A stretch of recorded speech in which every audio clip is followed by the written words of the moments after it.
بسم اللہ الرحمن الرحیم نحمدہ ونصلی علی رسولہ الکریم اما بعد۔ محمد اسحاق میرا نام ہے۔ محمد اسحاق ملتانی کے نام سے عام طور پر معروف ہوں میں۔ ادارہ تالیفات اشرفیہ ہم نے کوئی 80 میں اللہ تعالیٰ کے فضل سے اور ہمارے حضرت شیخ و مربی حضرت حاجی محمد شریف صاحب نور اللہ مرقدہ کی خدمت میں مجھے الحمدللہ 10 سال تو باقاعدگی کے ساتھ رہنے کی توفیق ہوئی ہے۔ اللہ تعالیٰ کا یہ بہت بڑا فضل ہے اور یہ میرے بڑے قیمتی دن ہیں۔ عصر کے بعد میں باقاعدہ حضرت کی خدمت میں مجلس میں حاضر ہوتا، شاید ہی مجھے یاد ہو کہ میرا کوئی ناغہ ہوا ہو یا مجھے کبھی کوئی خیال آیا ہو کہ میں کوئی فلاں کام کر لوں آج۔ یہ بات اور ہے کہ حضرت نے کوئی کام بتا دیا ہو تو پھر اللہ تعالیٰ نے حضرت کی برکت سے مجھے ادارہ تالیفات اشرفیہ حضرت کے ایک واعظ طریق القلندر حضرت تھانوی رحمۃ اللہ علیہ کا خاص واعظ ہے کہ جو حضرت نے خاص ایک وجد کی حالت میں اور بڑا عجیب و غریب واعظ ہے، وہ حضرت رحمۃ اللہ علیہ نے مجھے پڑھنے کے لیے دیا، اور پھر وہ ایک لمبی اس کی طویل کہانی ہے کہ کیسے پھر میں نے شوق ہوا اس کو چھاپا، اور پھر اللہ تعالیٰ نے مجھے توفیق دی حضرت کی برکت سے کہ میں پھر اب حضرت تھانوی رحمۃ اللہ علیہ کے 350 واعظ کہاں سے جمع کیے، تو یہ 32 جلدوں میں خطبات حکیم الامت، ملفوظات حکیم الامت 32 جلدوں میں لوگ ان کو ترستے تھے دیکھنے کو، لیکن اللہ تعالیٰ کی توفیق سے مجھے چھاپنے کی توفیق ہوئی۔ اور مقالات حکیم الامت بھی 34 جلدوں میں، جس میں 400 رسائل نایاب ہیں، اور بیان القرآن، یہ بہت لمبی ایک طویل اس کی کہانی ہے، اس کو میں ابھی بیان نہیں کر سکتا۔ بہرحال مجھے دوست احباب بہت کہتے رہتے ہیں کہ تم نے حضرت تھانوی رحمۃ اللہ علیہ کی لوگوں کی، بزرگوں کی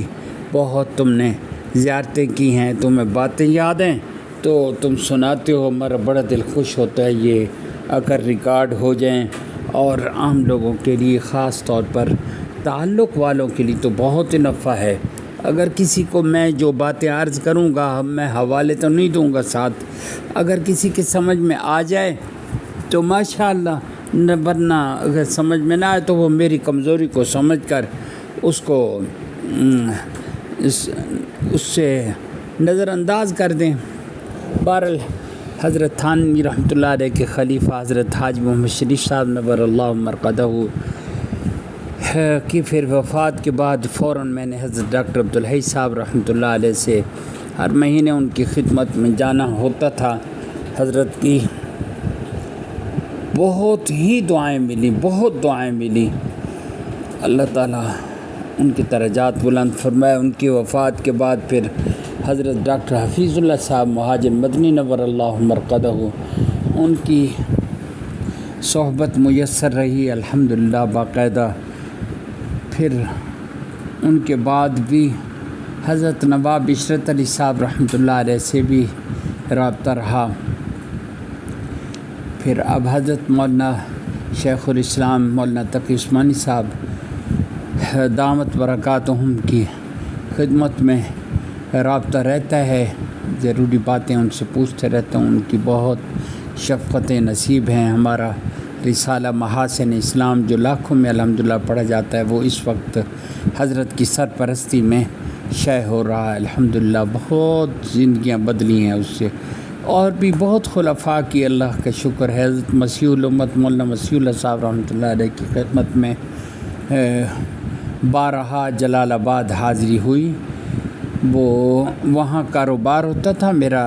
ہم امپورٹ ایکسپورٹ کا کام کرتے تھے دہلی سے، تو دہلی جانا ہوتا تھا اکثر، تو پھر حضرت مسیح الامت کی خدمت میں اور تھانہ بھون بھی کثرت سے وہاں الحمدللہ وہاں رہنے کی توفیق بھی ہوتی تھی۔ بہرحال یہ میرا کچا چٹھا ہے، یہ میں تو کچھ نہیں ہوں، لیکن حضرت حاج صاحب رحمۃ اللہ علیہ اور اپنے ان بزرگوں کی بہت دعائیں ملی ہیں۔ یہ بھی تعارف اس لیے بھی کیا ہے کہ تحدیث نعمت بھی ہے، اور کچھ یہ بھی ہے کہ جو میری کچھ حضرت کی باتیں مجھے یاد ہیں وہ میں سناؤں گا، تو دوسرے کو کچھ نہ کچھ میرا تعارف ہوگا۔ بھئی یہ منسلک ہے حضرت کے سلسلہ اشرفیہ میں، خدام میں، ایسے نہیں کہ ایسے پتہ نہیں کوئی تعلق ہے یا نہیں اور ایسے باتیں بنا رہا ہے بیٹھا ہوا۔ تو بہرحال یہ میری ایک تھوڑی سی اپنا کیا کہتے ہیں تھوڑا سا تعارف ہے یہ میرا۔ تو بہرحال 10 سال مسلسل میں نے حضرت حاج صاحب رحمۃ اللہ علیہ کی خدمت میں گزارے ہیں، اور بہت ہی مجھے قرب حاصل ہوا ان کا، اور خاص خدام میں اکثر حضرت اپنے خاص کاموں میں بھی مجھے شمولیت اور خدمت میں مجھے اللہ تعالیٰ کی توفیق سے وہ اجازت دیتے تھے کہ میں ہر وقت حاضر باش رہتا تھا۔ یہی بڑا سرمایہ ہے۔ اور بھی الحمدللہ حضرت تھانوی رحمۃ اللہ علیہ کے ڈاکٹر عبدالحی صاحب رحمۃ اللہ علیہ کی تو باقاعدہ تعلق رہا، اور حضرت ڈاکٹر فیض اللہ صاحب رحمۃ اللہ علیہ بھی حضرت تھانوی رحمۃ اللہ علیہ کے اگرچہ خلیفہ نہیں تھے لیکن ان کے خاص مسترشدین میں سے تھے۔ اسی طرح حضرت نواب صاحب رحمۃ اللہ علیہ بھی، حضرت حافظ جی حضور رحمۃ اللہ علیہ جو ڈھاکہ میں تھے حضرت کے بڑے خلفاء میں، ان کی بھی زیارت ہوئی، اور ان کی صحبت میں بھی بیٹھنا ہوا مکہ مکرمہ میں۔ اور حضرت مولانا ابرار الحق صاحب رحمۃ اللہ علیہ تو بہت ہی الحمدللہ ان کی صحبت بھی بہت ملی اور دعائیں بھی ملی۔ اور ایک حضرت مولانا منظور احمد صاحب تھے حضرت کے خلیفہ غالباً مجاز صحبت تھے ناظم آباد میں، ان کی صحبت بھی کافی الحمدللہ میسر آئی۔ اور پھر حضرت ظفر احمد صاحب انجینئر، وہ بھی اللہ کا شکر ہے ان کی زیارت کی کافی، حضرت ڈاکٹر عبدالحی صاحب رحمۃ اللہ وہ بھی حضرت کے مجاز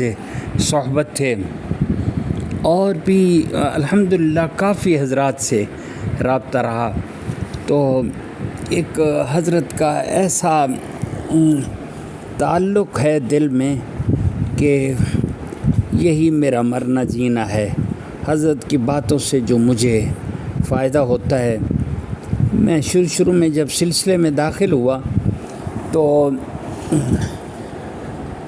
جب یہ بات سنتا تھا نا میں کہ حضرت خواجہ عزیز الحسن مجذوب رحمۃ اللہ علیہ عشاء کے بعد بیٹھتے تھے اور پوری رات گزر جاتی تھی اور حضرت کی باتیں چلتی رہتی تھی، مجھے سمجھ میں نہیں آتا تھا یہ کیسے ہو سکتا ہے۔ لیکن آج اس دور میں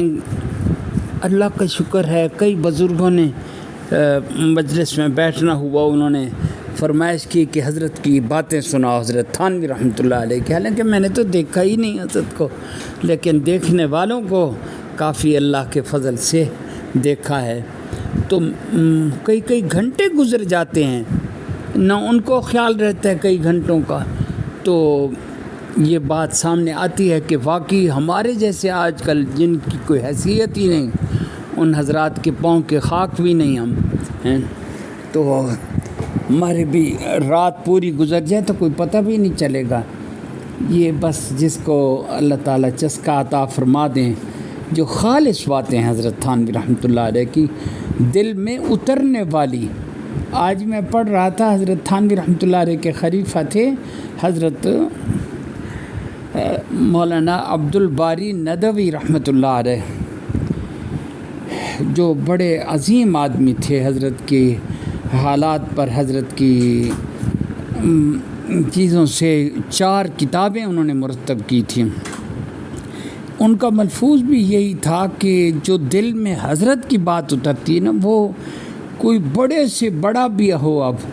ہیں، اس کی وہ بات دل میں نہیں اترتی، لوگوں کی، دوسروں کی، بڑے سے بڑے لوگوں کی دماغ پر تو کچھ اثر کرتی ہے، لیکن دل جو ہے نا وہ حضرت کی باتوں ہی کو قبول کرتا ہے۔ تو اس طرح الحمدللہ اللہ کا شکر ہے کہ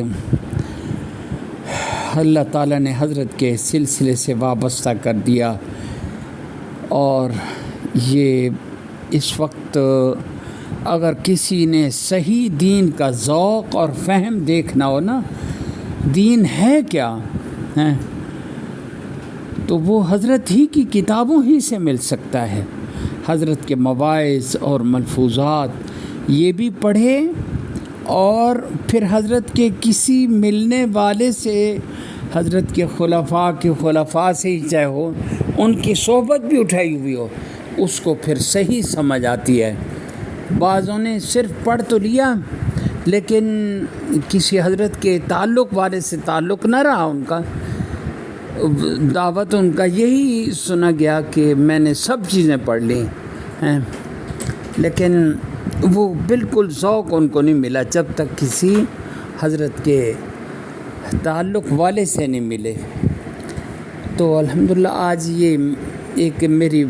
مجلس سمجھیں یا کیا سمجھیں، بہرحال میری کوئی حیثیت نہیں ہے، لیکن ان آنکھوں نے الحمدللہ سچے لوگوں کو دیکھا ہے۔ اب بھی ہمارے اگر اس وقت نظر آتے ہیں کوئی حضرت کے سلسلے کے صحیح جانشین اور صحیح حضرت کے ذوق کو سمجھنے والے، وہ ہیں ہمارے حضرت شیخ الاسلام حضرت مولانا مفتی محمد تقی عثمانی متصل العالی۔ اللہ تعالیٰ ان کو دیر تک صحت و عافیت کے ساتھ سلامت رکھے، ان کی دعائیں بھی ہمارے ساتھ بہت ہیں الحمدللہ۔ یہ میں نے آج تھوڑا سا تعارف کرایا ہے، پھر میں انشاءاللہ اپنے حضرت تھانوی رحمۃ اللہ علیہ کی اور حضرت کے خلفاء کی جن سے باتیں سنی ہیں، جو میرے دل و دماغ میں رچ بس گئی ہیں، اللہ تعالیٰ مجھے عمل کی بھی توفیق دے، تو وہ انشاءاللہ پھر عرض کروں گا۔ آپ دعا کریں اللہ تعالیٰ ہمیں اس سلسلے سے وابستہ رکھے ہمیشہ، قیامت کے دن اللہ تعالیٰ ان لوگوں سے ہمیں ان کے ساتھ ہی ہمارا حشر ہو۔ السلام علیکم ورحمۃ اللہ وبرکاتہ۔